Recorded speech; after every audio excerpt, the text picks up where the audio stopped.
Hello everyone, I hope you are in good condition and you are in a safe place.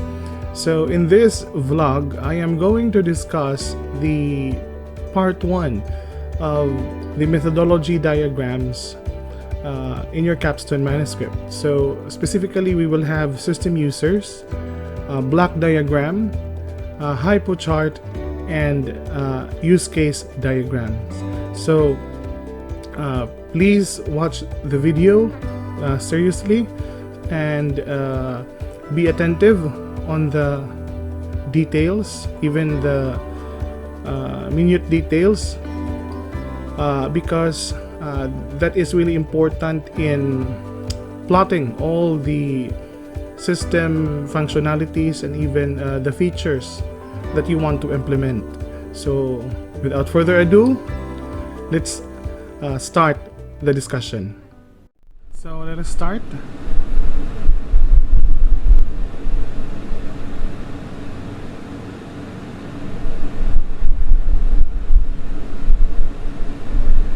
Okay, so this is chapter 4, methodology diagrams part 1.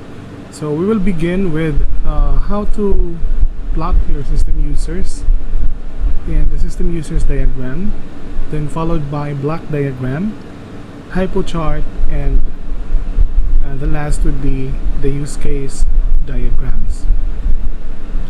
Okay, so first is we have the system users. So as you can see, class, every entity of the system is laid in this diagram. Okay, so this is the system users diagram for my study, so in my master's. Okay, so since my study is all about grad trace, so this is a unified tracer survey platform for HEIs. So since I have only 3 entities involved, I have the alumni, I have the administrator or CHED itself, okay, then I have the community, HEIs, and the employer. So as you can see, I have connected all 3 entities, all the 5 entities. No, so the alumni will be managed through the HEI, no, and HEIs and the employers will be regulated by CHED and also the community. So as you can see, the broken lines are the connectivities, so meaning to say they're directly affected by this entity. So for example, here the community, so if the community wants to hire people, for example, if that community is okay, for example, people want to search for professionals that has a degree in veterinary medicine, you know, so they can search the information through the system and they can see the professionals or graduates from different universities or from different SUCs in Eastern Visayas. So that's why I have a link here. Also with the CHED, if CHED wants to create a survey directly to the alumni of all SUCs in Eastern Visayas, they can do so. Okay, also the employers, if they want to post a job, vacancy, and other stuff related to manpower procurement, no, so they can go directly to the alumni. Of course, this is through the system. Okay, so but the main regulating body of these users is the administrator or CHED. So this, because the CHED will be my the platform administrator, that will regulate all the transactions here, but also giving autonomy to the HEI's employers and the community. Okay, so that is how to create the system user. So you have to identify the different entities, okay, that is in your system, on your module. Okay, so if you have if nag-share mo sa inyong module, nag-share mo ko sa study line na ilog module rather, no, so you have to include it. So usara mo og system users, especially kung link gyud perminti ang mga transactions ninyo, no. Okay, so that is how you create the system users. So you can have many representations on sa system users ninyo. So ako decide ko in ani nga representation. Okay, instead of putting only shapes, I use icons to denote the entities, no, and also for aesthetic purposes. Okay, so that is how you plot your system users. So for example, if na mga link imo mga entity to another entity, so imuha lang taga broken line, no. So na mga links ba. So for example, kung direct link gani siya, so you use a heavy line. Okay, so just like this one. Okay, so if you may ask, no, kung gusto mo mangutana mo nga unsa man ang naasod sa answer. So na mo ni mga sub-users ang entity. So this is the entity of CHED. We have the CHED administrator, and we have these two users governed by the administrator. Okay, the same goes to HEI's employer and the community. Okay, so sa community lahi lang siya, by account na siya, no. Okay, I have the personal or community account, and I have the organization or community account. So these are organizations, non-profit organization, hindi na ito matawag na company, no, na they want to use the system, so they can apply. So that is how you plot your system users. As long as it can be, that is readable, it is properly represented, okay, there's nothing wrong with that, no. So tarungan lang siya og present din, explain sa ninyo in the description to dito sa inyong methodology. Okay, so that is system users. Then we have the block diagram. So the block diagram shows a shows how the system works. Okay, so of course available gyapon ako mga entities din here, the main players of my system. I have the CHED, alumni, HEI's employer, and community. Okay, and they all connect through the cloud, but as you can see, CHED is directly connected to the system. So I mean to say, with or without the internet, they can access the system, because I planned that the system will be deployed in the regional office of CHED, no. So dito makita nato ang web server, FTP, and the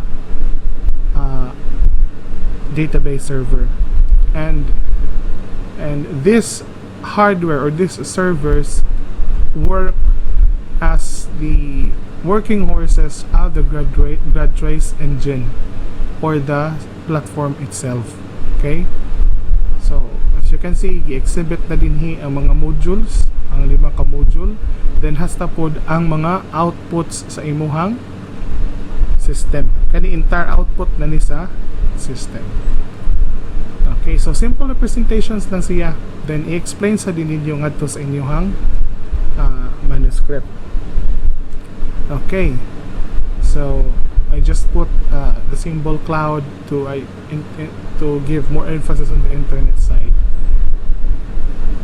Okay, so meaning to say, kaning ang pinakaibabaw, the platform manager, no? Oh, maka-access siya bisan og wala internet, kaya of course to man gi-host, so mura go pod na sa you can access your computer even you are on a remote area. Kung na internet mo gamit kag TeamViewer or unsa man diha, pero makagamit po ka tos inyo balay kay imo man computer. The same goes to this example. So a sort of Ched is the owner of the system. Okay, then we have the HIPO chart. Okay, we call this as the hierarchical input process output chart. So this is, you will divide your users or the group of users according to their functionality. No? So I have the prime administrative user group. So prime meaning pinakataas, then auxiliary administrative user group, then I have the client user group. So when we say prime administrative user group, these are the managers of the system, the one who manages almost on the top level. No? So I have the Ched entity account or the CEA. Okay, that indicates all the users under Ched, okay, and their respective assignments and their jobs. No, sa ilahang pamuhaton na kabutang din ha naka-indicate diha. So as you can see, it is a form of package. So pasabot ana their job is in a form of package, meaning to say package mo gina ilang function, no, kanang an account can have multiple packages or gitawag na to nga mga functions. Okay, so we have the auxiliary, ang second level na ni siya. So of course prime kay kanisang Ched account, Ched entity account or the CEA sa example sa akong thesis, mo man siya nag-regulate gyud sa system as a whole. Okay, so second din hinata sa auxiliary administrative user group as an example, kay mo na ni siya mga HEI o employer, no? So ang mga alumni direkta man dayon connect sa is through the HEI or the school and the employer, because my system mura na po siyang job street nga kung identified ka nga alumni nga HEI, so the employer can see your can now know nga gikan jud ka og university, may eskwela jud ka sa kanila dawaton, no? So the same goes also to HEI, may the users that will manage the HEI domain, no? Unsay ang shall we say ang coverage sa HEI or sa school. So I have also the administrator and the sub accounts, no, or gitawag na to nga mga dependents administrator nga mga accounts. So then kaning sa ubos kaning puti mo na ni ilahang mga functionalities. The same goes to employer na administrator na po yung mga laing mga accounts. So kay gibutang man ako sa akong system, ako mang gi-design akong system nga mo pwede mo apply ang alumni o trabaho or ang graduate nato, ang graduate sa usa ka HEI o usa ka job posting nga gi-post sa usa ka employer, no? Okay, so we have also the different verifiers and approving accounts. Okay, so the client user group, sa many client user group ang mugamit sa system, sila ay direct beneficiary sa system. So by the title itself nga grad trace or graduate tracer survey platform, Okay, ang pinaka-client nato diha is ang okay,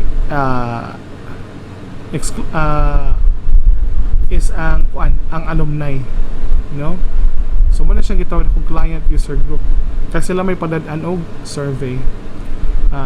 Then we have also the community. The community is also on the client group because their accounts will be approved. Okay? Nga makita din nga unsa ilang purpose paggamit sa system. Okay, for hiring somebody, no, or ganahan silang mga your experts advice for the different graduates, no, sa nagkalain-laing mga university, o ganahan lang gud sila mutan-aw for background investigation purposes, labi na sa employment, no.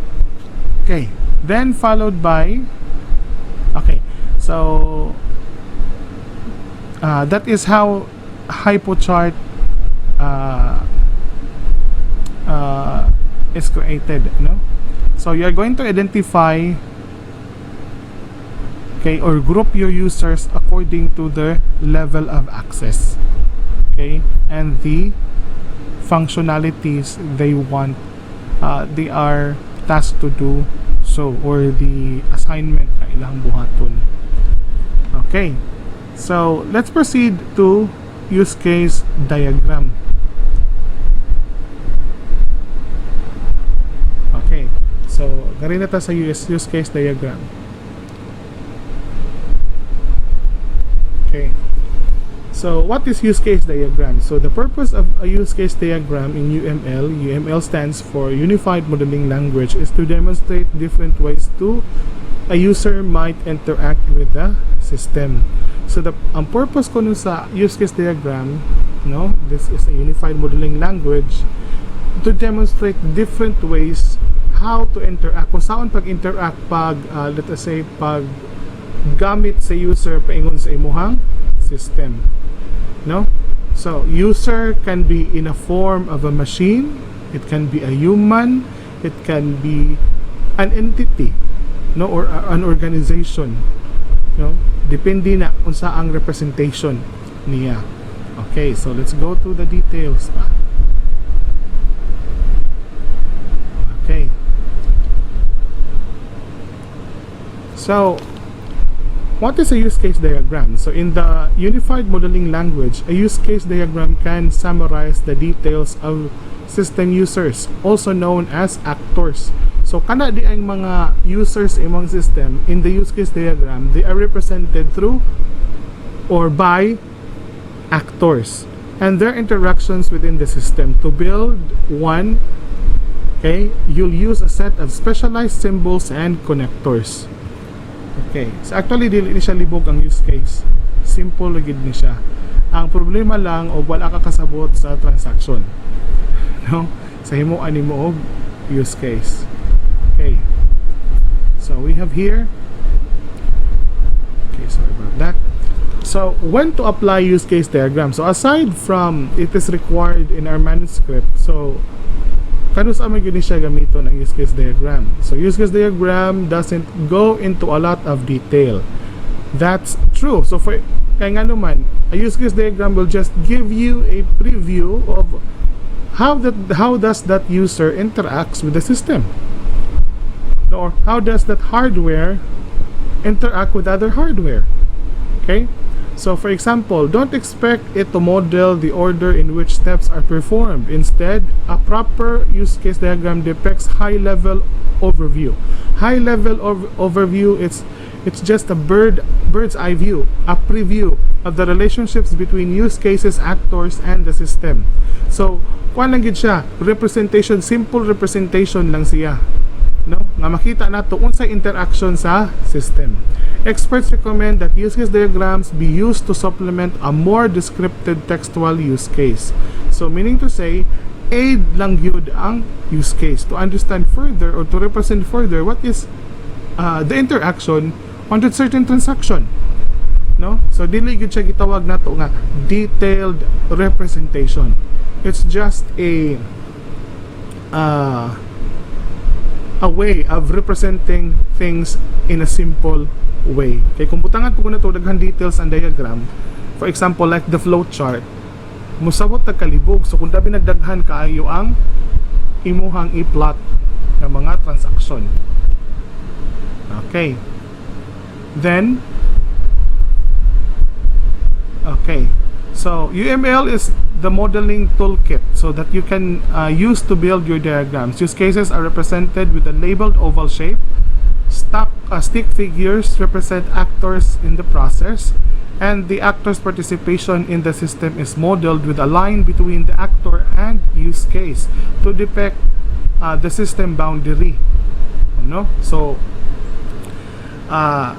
na diha. So for example, kung maghimo kag use case imong module, isud na nato usa ka box to indicate system boundary. So for example, one module interacts with another module. So kung ato siya kung sahon og plot, makita diha ang duha na ka box nga nasud pod og laing box kay system usa naman sila ka system. Okay, to depict the system boundary, draw a box around the use case itself. Okay, simple na siya class. So for example, kani siya. Use case diagram is ideal for representation or representing the goals of the system user interactions. Okay. Then defining and organizing functional requirements in the system. So defining and organizing functional requirements of the system. So meaning to say, pwede nimo dai ma-identify unsa na yung mga functions sa imong system through the use case. No? Mapata-pata na to siya. So kani siya nga represent dinhi medyo ma-confuse ko ani niya, no? In my approach, I used to divide this according to transaction, no? Kay kung tibok system na gud isod na tong inana, gubot na gud siya tan-awon. Pero this is the typical or gitawag nato nga common representation, specifying the context and requirements of the system. Okay, modeling the basic flow of events in a use case. Okay, then we have the components. So the components, okay, the first component is the actor. So actors interact with the system. An actor can be a person, an organization, or an outside system that interacts with an application or system. So it can be a software, it can be a service, it can be a hardware, but mostly this is a person. So they must be external objects that produce or consume data. So ang definition sa actor is external objects that produce or consume data. Produced meaning to say mo generate of data. Mo generate of data. Okay? Consume data, gamiton ang data. Okay. So, remember that produce or consume data. So, it's either of the two. Produce or consume data. Okay. So, then we have the system. So, a specific sequence of actions and interactions between actors and system. A system may also be referred to as a scenario. Okay. So, ang usa ka scenario, no, pwede na siya transaction, no, or subsystem, or the entire system. So, kani siya, usa ni siya ka scenario. Okay. Then, goals. The end result of the most use cases, okay, the end result of most of the use cases that is goals. So a successful diagram should describe the activities and variants used to reach that goals. So when we say variants, nagkalain-laing mga transactions kaming abot ana nga goal nga mahimo successful ang imuhang system. Okay? Then, so what are the notations used in the use case diagram? So the notation for a use case diagram is pretty straightforward and doesn't involve as many types of symbol as other UML diagrams. no? So naidaghang UML diagrams nga grabe kadaghan og kanang gitawag nato nga symbols. Kani siya basic ra gyud ni siya. So we have use cases, actors, and association. Okay, so use cases, horizontal shape ovals that represents the different uses that a user might have, no, represents the different uses that a user might have. Okay, for example, may tag add user, update data, no, conduct inventory, ana. Actors, stick figures that represents the people actually employing the use case. So di lang kay butangan nimo nag stick diha or stick man, butangan sa dan nimo nag name. The actor must have a name. Okay, association. So dili name sa actor, basig butangan niyo diha og laing name, butangan niyo name sa artista. The name of the actor, the, let us say, the label of the actor. So for example, mingong ka nga student, teacher, di ibutang nimo ang pangalan jud sa student. Diha di mo ibutang ang pangalan sa teacher. Okay, association, a line between an actor's use cases. In complex diagram, it's important to know which actors associated with which use cases. Okay, system boundary boxes, a box that sets a system scope to use cases. All use cases outside the box would be considered outside the scope of the system. So meaning to say, kung ang mga use cases, no, is kanang tuan na situate o nabutang sa gawa sa that is outside the system, no. So usually dili na siya i-represent nato kanang outside the system, so kanang nalagid sa sulod. Okay, so packages, a UML shape that allows you to put different elements into groups. Just as with component diagrams, these groupings are represented as file folders. So pwede na mabuhat nato, no? Okay.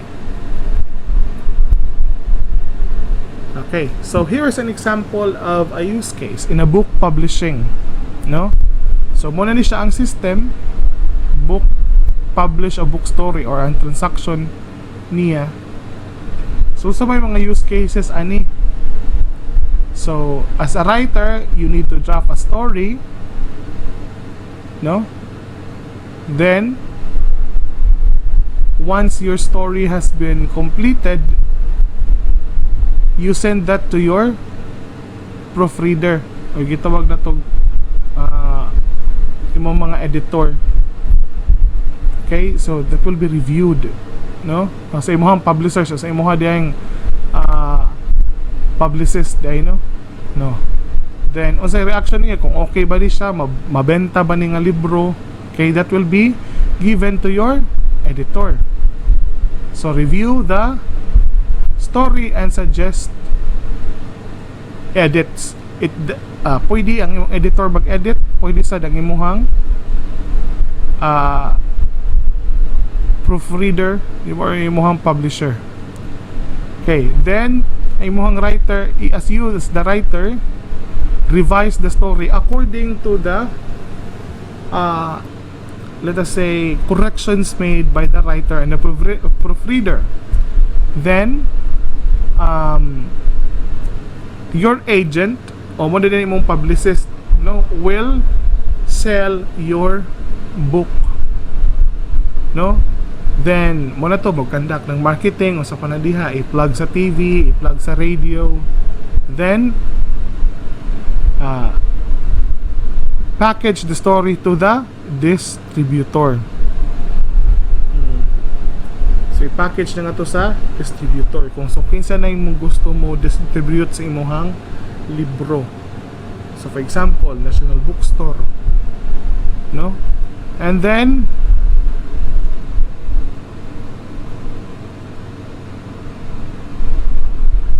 okay, the bookseller, no?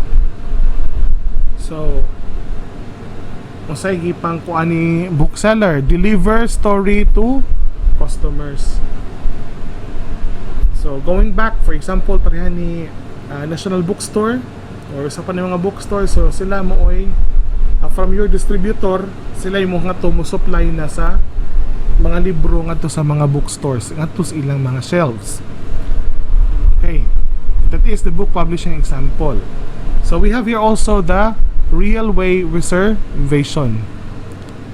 So nani sa train ni siya, no?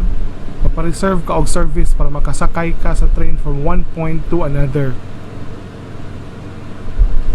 Okay, so pretty straightforward na siya. Okay, kani siya. Kaya makita nato ang mga system boundaries. Okay, usa may nakabutang ani nga mga constraint or gitawag nato mga gidefine jud unsay angay mahitabo sa use case. So a man with a chainsaw interacts with an environment around him depending on the situation and the context of the situation. He might fall into one of the different use cases. So kani siya so for example kaning man with a chainsaw atong gigamita use case atong gipanaghap kung unsa ang iyang buhaton o kinsa siya. So does he seem be on his way to work? Is there any ominous about the way he is wielding his chainsaw? If for example, if he is using the chainsaw in non-occupational setting, we might have the reason to think that he falls within the scope scary. So meaning to say, gi-project nato diha nga kani nga tawo ata kasabot ani niya. So atong gihimuan siya og assumption kung unsa ni siya asa siya mo fall. No, so bali ang atong assumption mo ni ang pinaka system nimo gipamutang og mga boxes. Okay. So for example, ngarita sa occupation unsa man ni siya? A lumberjack or a juggler? So lumberjack kanang tig anjud sa kahoy ba tig harvest. No? Okay, the same also with juggler. No? So it's a form of a job for harvesting wood siguro. No? Then what if kanang tawhana nakabuhi na gikan sa mental hospital, nakita siya og axe. So therefore pwede na to siya mabutang sa subsystem nga violent, no? O nabutang siya sa scary kay unta kasabot unsay capability na niya, pwede ba na siya mapatay og tawo, usay nagdagan siya una-huna. Maybe kung gikan siya sa mental asylum gunahuna niya gigukod siya zombie, o ang gamit niya sa iyang axe could be a zombie defense. O kung violent siya, so pananaw niya sa mga zombie na mo ni kuyaw maligbas na lang siya, no? Or it could be a psycho killer, no? So kung kutob kisa lay gusto niya bat yun, no? So kung gamitan na tong use case ang usak analysis sa katawo makita nato pwede di ay, no? So it could be na ay purpose kanu nagdaan siya og axe na siya trabaho, or either kuyaw ni siya kinahanglan na ko nilikayan. Oh, so muna mo ang mga kung sa butangan na to atong implement ang use case atong panaghap pwede na siya, no? So ma-fall siya sa scary nga category. Scary kay ngano man nga it's either scary or scary kay kadlukan man. So nagdasyag chainsaw kay Halloween man, nundog siya sa chainsaw massacre mo iyang costume, dasyag chainsaw, so na siya sa Halloween costume. Another form of scary, o kung unsa ba gyud siya ka-violente, di na to ma-predict, no? Zombie defense in case na siya gitawag na to zombie apocalypse, or psycho killer lang gyud ni siya, ganahan na siya mabuhat og daotan, no? So that is an example of how to use a use case in another scenario. Dili siya system, no? So this is the scary scenario and the occupations scenario. Oh, hug na siya diha, no? So sa scary nimo na ay sub kanang system nga violent. What if kung violent siya unsa ni siya? So zombie defense man ni nang andam siya para zombie apocalypse, dada siya at sa or psycho killer kay ganahan lang siyang ubuhat og daotan, ganahan siyang patay, no? So this is an example or representation of use case in that kind of scenario, those kinds of scenarios. Okay, so let's have a demo, no? Sana mag-demo ta karon ang saan siya pag himo ning use case. Okay, so we will start now the demo. So it is suggested that you use the software for an appropriate software for creating your diagrams. So one of the best known software that would allow you to create these diagrams, no? For example, the use case diagram in a less hassle or gitawag to convenient way. Okay, so as you can see, I am now using Visio. Okay, so you can go to flowchart kung dili nimo guwa sa ibabaw, flowchart, and select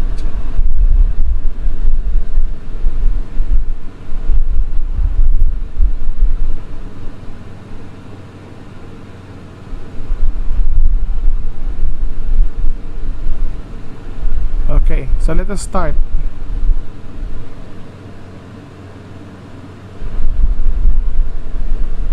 Okay,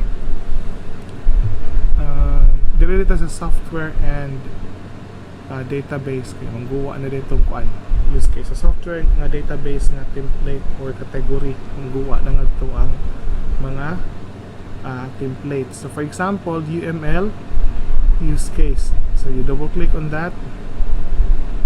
So you have now your use case. So for example, lang himuan na to og kuan use case is ang pag-navigate sa imong user sa imong system, no? For example, pag ngadto niya sa imong system, mo visit siya. For example, ikaw nga mo bisita ka sa webpage sa Lazada. So unsa man imo paghimo og use case? Okay, so very simple, no? Of course, you need an actor. So kinsa may involve sa ato ang transaction. So I suggest that the use case you create is based on the transaction. Dili na to siya usahon as one system kay gubot kay siya tan-ahon, no? So by transaction. So I will put a text here, text box.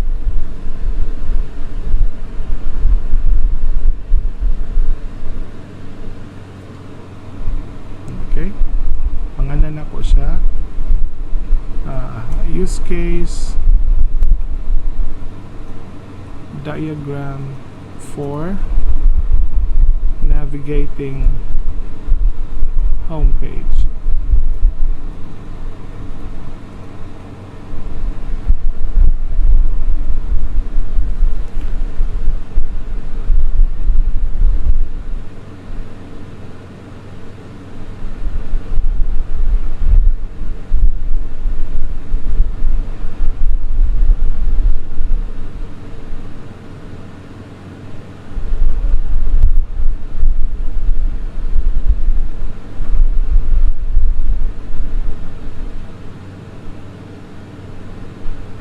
Okay, so we have now the actor. So isod lang nato siya dili sa box aron dili siya kayo mo dako ang inyong page.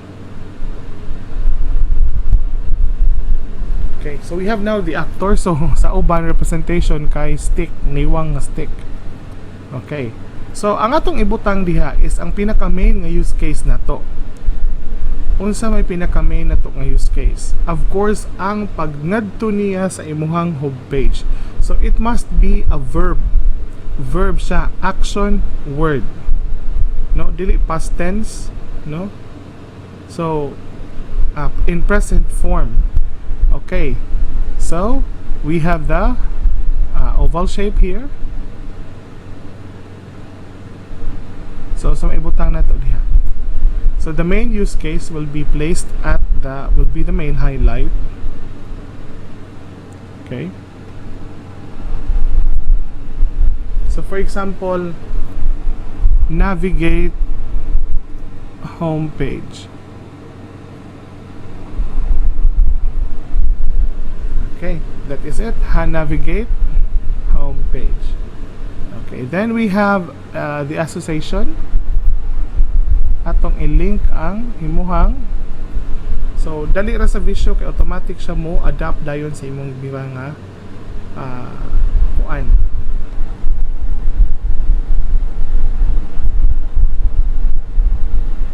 Okay, then we have sa may related use cases nga naa sa pag-navigate sa atong homepage. Sa may naa sa homepage, for example, sa Lazada. O for example, kung imong system is shopping, no, nakagitawag digital marketing. Usa may naa sa imong homepage. So, for example, naa kagatoy mga sections for guidelines sa ano mo pag-shopping, naa kagatoy mga advertisements nga makita. Then dito for example pod sa imong website or sa imong homepage makita pod nga tong pagpa-register sa seller. Or for example, pag-activate sa account sa customer, pag-verify sa imong email. Pwede nato siya i-link din kay naara man gihapon sa pag-navigate sa web page. Ang ato lang gustong identify karon kanusa ka mo extend o mo include, no? Kanusa ka pwede mo include. Okay. So hinumdumi ang pinaka main transaction nato is ang navigate homepage. Okay. So unahon sa nato ang mga include. Unsa man ang include? So mo ni siya ang gitawag nato nga appeal nga transaction sa imong pinaka main nga use case. So for example, mingon ta nga mutan-aw ka sa guidelines sa website. So for example, read shopping guidelines. Pwede na ito na ibutang dire. So for example, ato lang kapihon ni nga page, kaning symbol. So we will just make this small so that we can accommodate. Read shopping guidelines. Okay. So that would be include. So include ato ang ibutang arrow diha. So naa nangguwa na ang include nga statement. Okay, kana. So read shopping guidelines. Okay. Then unsa pa? Makita nato sa tong homepage. We can unsa man include gihapon.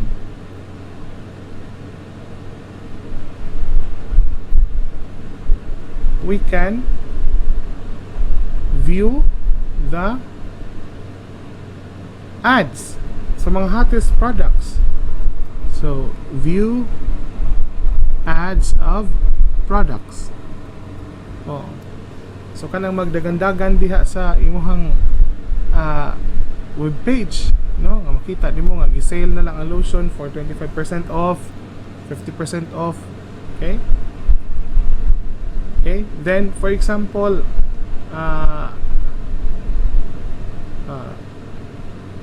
we have another feature sa tong homepage nga dito maka-access. So mo na ni siya ang include nga kana bang part gyud siya ana nga use case. Ang extend is naa siya diha makita nimo ana siya nga use case pero ma-explain siya further to other use case. So sa tong extend ma-explain further. Extend. So meaning to say it is a use case, no, that can be defined or decomposed into another for example use case. So kani nag-navigate to man ta. How about musud na kas imong account? Musud na kas imong account for example sa Lazada, di ba mo login ka, it will redirect you to another page. So mo na gitawag na to extend. Okay. Okay, kana siya. Ano? So i-change lang na to ang iyahang color to indicate lahi na siya nga extend ni siya. So for example, we will use di ko ng dark color, blue, green, maroon. So unsa to siya?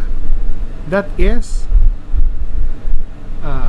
access login page. May gusto naman ka mo login, access login page. So what is that?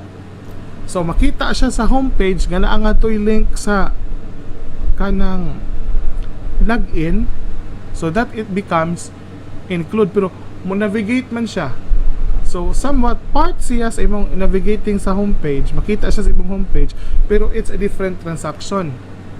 So triggering ang imuhang pinaka main nga use case para ani nga use case. Okay? So here we're going to extend. Okay, extend siya. Okay.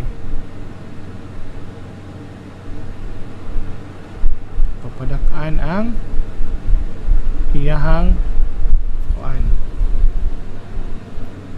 Okay.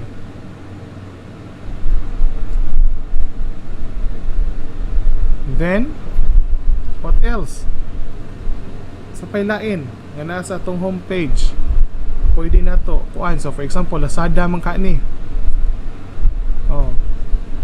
Ganahan day ka magpa-register as a seller.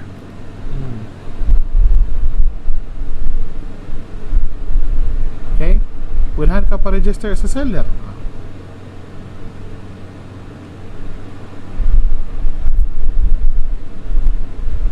So for example, pwede na to sila i-group, no? Aron dili siya libog tan-ahon, ato siyang group. So ngari nga side ang puro gitawag na to nga extend, nga to pod nga side, ngari nga side ang puro include. So again, sa tong extend, ma-decompose na to siya sa further pa into another use case.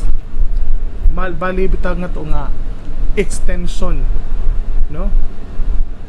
So asa dapat pwede ma-access na to ang login page, ngadto sa gikan sa homepage.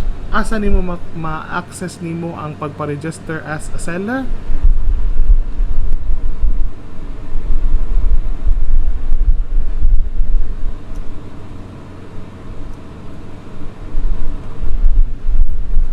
Ngadto gikan pod sa homepage.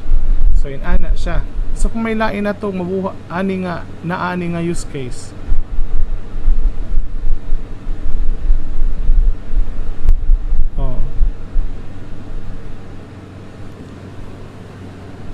so kung na-feature nga i-activate ang account, pwede, no? Extension ang activation sa account. For example, kanang mga personalized shopping, no? Kanang mga gitawag ito mga shopping platforms sa mga private companies, wa sila magsalig og shopping system. For example, kanang sa Avon, kanang ka kay naman sila kuan naman sila website, wa sila magsalig sa Lazada or Shopee.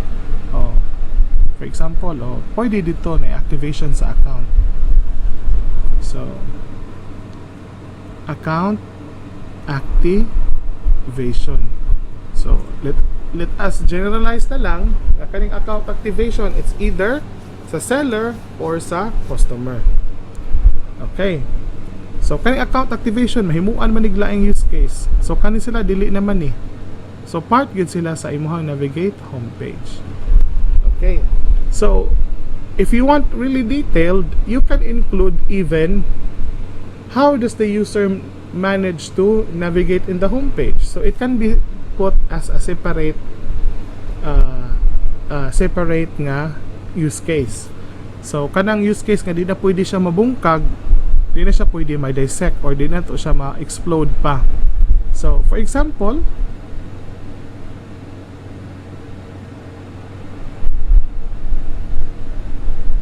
ito na. So for example, copy, paste. Sa may naa. Of course, kinahanglan ka mag-type sa URL. So input page URL, or gitawag ito Uniform Resource Locator.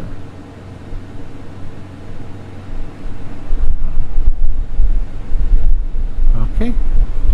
So this is now the use case diagram for navigating a home page in a shopping website. Navigate naman, visiting the web page. So before you can access or you can log in, you need to navigate to the website. If kundi ka gusto, di ka kagamit, di ka shall I say, dili ka register sa iyong account, kundi ka kanto sa homepage. So the homepage is the start of all transactions. So that is the use case. Example of a use case diagram. Okay. So another example, maghimo tag example sa pag login. Okay, matag lang example sa pag login. So ato lang birahon si before data nga to butangan sa natong pangan. We will give a name niya. So when nakanindot sa visual kay yung mga objects is ready now for labeling. So this is your site visitor.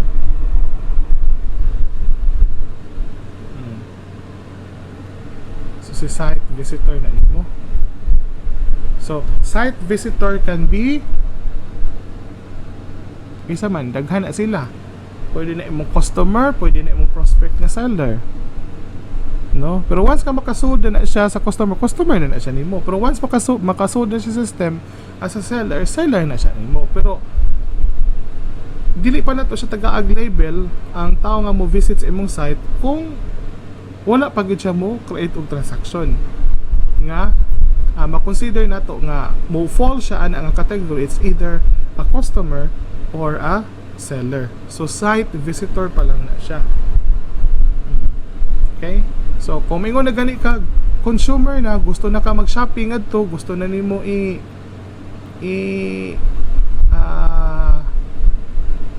gusto na ka mag-add to cart,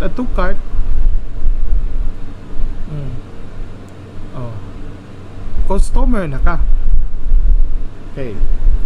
So for example, so this is our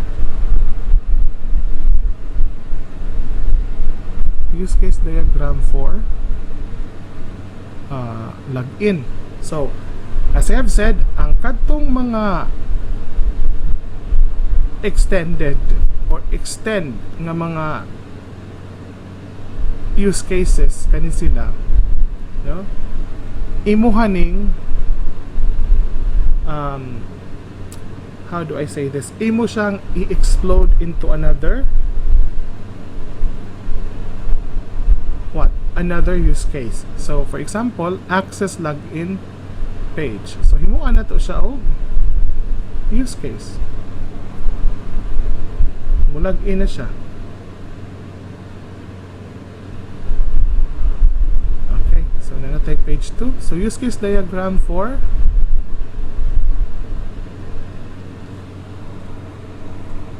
logging in. So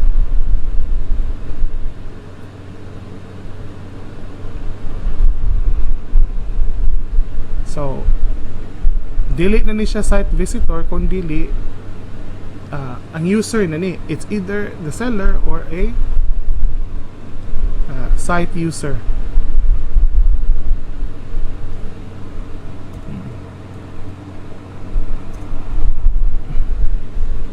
Okay, so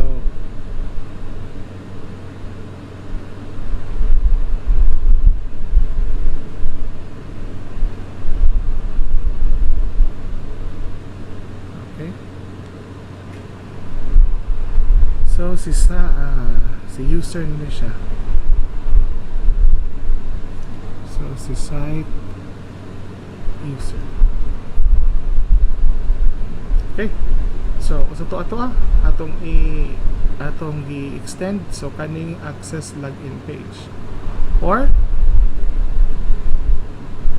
pag login na ni siya.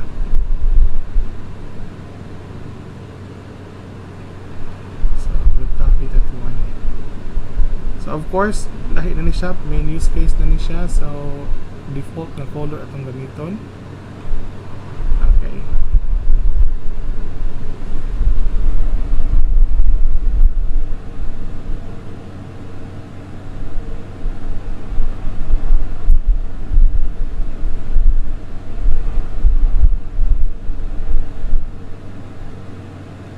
Okay. So, si access login page is somewhat ego lang ka i-brought sa web page. But there is a use case nga mas bugat pa ana. Unsa man? Ang pag sulod na gyud nimo. So gitawag na to validation, no? So pwede ta mo gamit diri og validate account credential. Di na to gamiton tong access login page, pero ma-appeal gyapon siya. Appeal gyapon siya sa pag login nimo. So unsa may pinakauna? So main use case na to. Okay? Unsa man? Of course, ang pag-input sa credentials. No? Input sa credentials. Unsa may mga credentials nga input nimo? So of course, this is include input username and password. Mo may atong way. Kung ang imo pong system pod is biometrics ang gigamit na, scan, for example, fingerprint, pwede na siya. So verb gyapon ha, input, let us say for example, input username and password. Okay, then what else? So kung ma-validate na, no, ma-validate na ang account, kung i-validate na siya, asa man paingon? Of course, i-redirect siya sa page kung asa siya nabilong. So kung seller siya, nga to siya sa seller nga page. Kung consumer siya, nga to siya paingon sa shopping nga page. So that is include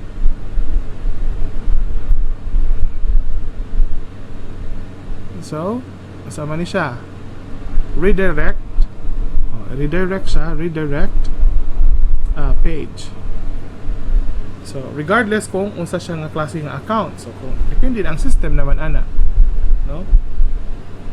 Okay, then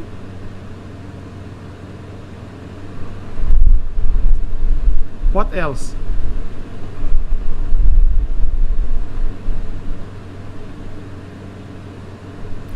What else? Unsa kung may laing use cases na to?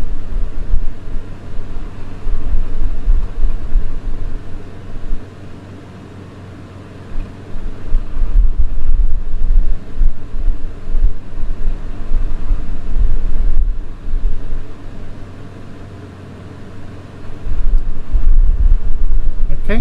So, pwede na to ibutang si atong use case ganina, si access login page atong ibutang dire.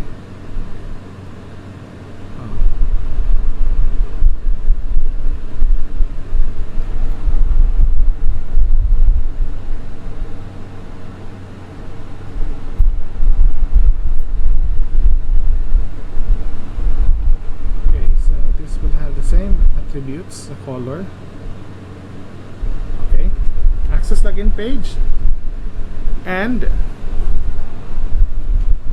asa man siya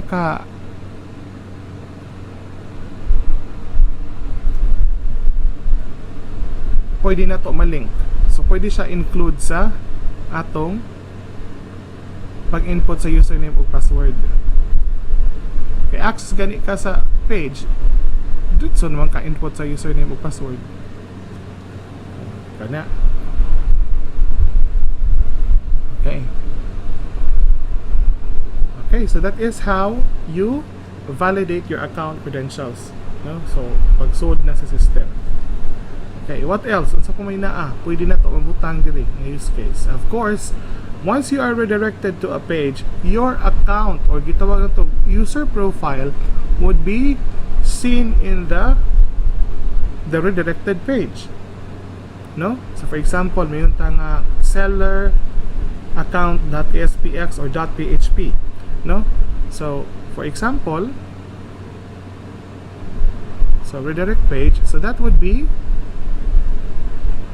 an extend. Oh, mo ana pud mo siya laing use case kung ako ni siyang ana aron dili kay dakog space. Then I will put it here. Then here. Aron mas nindot siya og representation. So for example,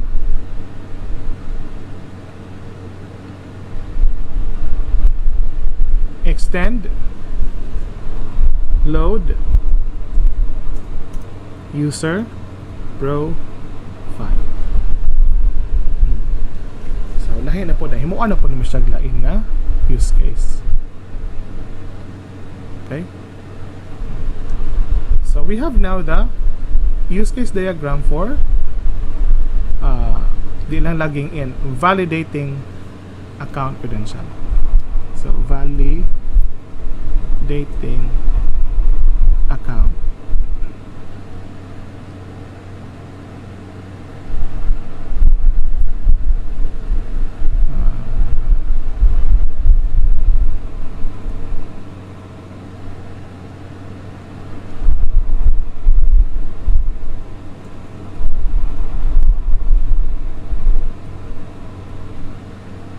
Okay.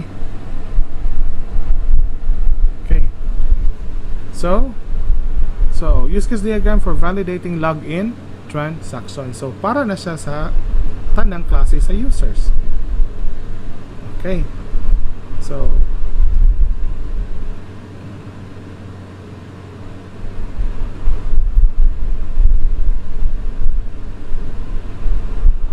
for example, kung iso din nato ni siya box, kung pagamihan siya, okay, gamitan man nato siya og subsystem asa ni siya nabilong. So nato siya kada ko ba ni? So this is what I like about Visio is it adjusts, no, nga dili mabungkag ang imong gipantrabaho nga uban, i-adjust niya. Okay.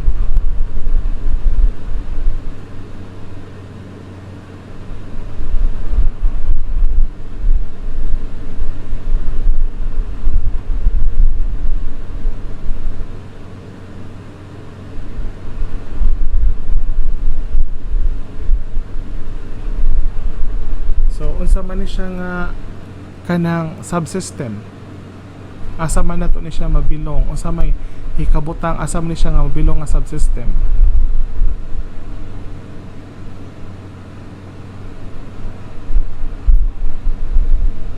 So sa inyong tibuok system na ni siya. Okay, so asa ni siya na kuan. So let us say for example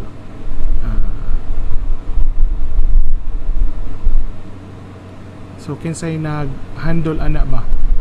Let us say platform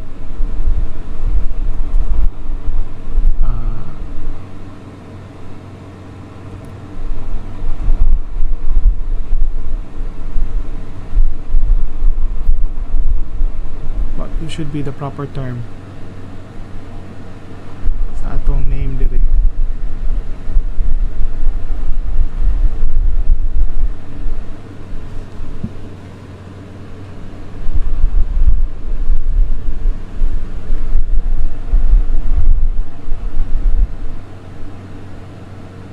So asa na siya mabilong nga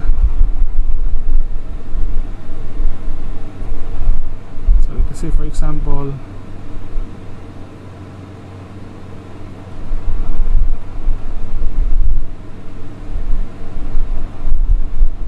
so kung ibutang na to diri sa kung ang platform management nga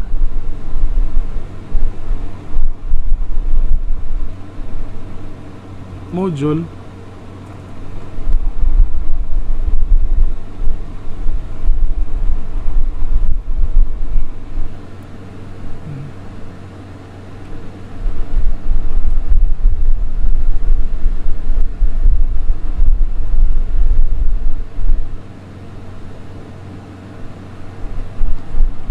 pwede dili for example user navigation subsystem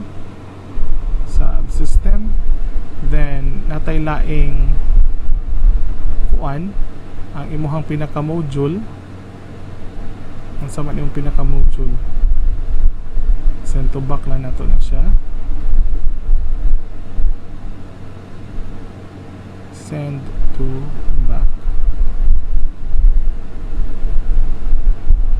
Okay, so this is the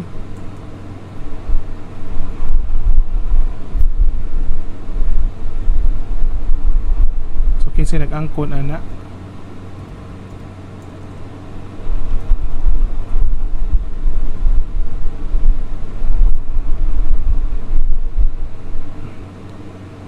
for example platform navigation management platform management module. So kung imong module ay sorry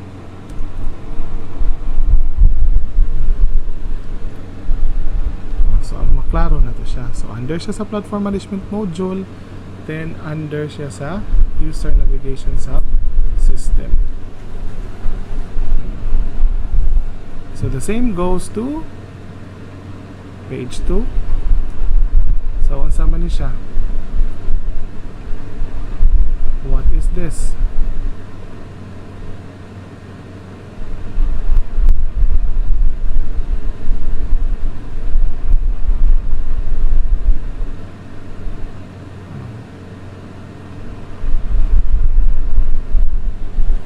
We have the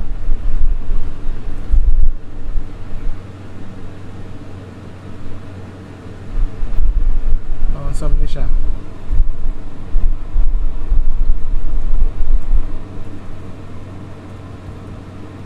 Security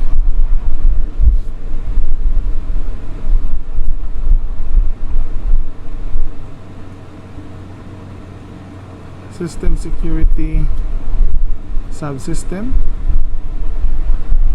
then kisa man na siya under asa man ang module mabilong under ni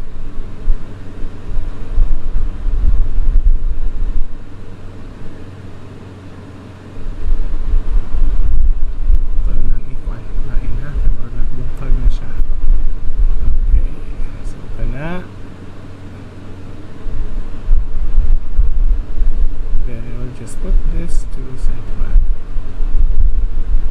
Okay. So this is under sa itong module, platform management module. So platform management module. Okay. So we have now our use case. So these are the examples of your use case. So daghan ni siya. So kung pinakabuk imuhang use case, the same po ang numbers ay imuhang itawag na to nga swim lane activity diagram.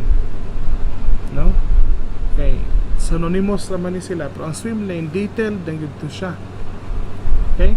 So if you have questions, if you have any concerns, so feel free to comment on this video, comment it in the comment section. And if you have further questions pag yun, dili na sa comment, you can bring that or bring those inquiries in our messenger group chat. So thank you very much for watching this video, this vlog, and I hope to see you in the next video. So good luck as you prepare your presentations to our defense, for our defense rather. So God bless everyone, and please keep safe. Bye bye.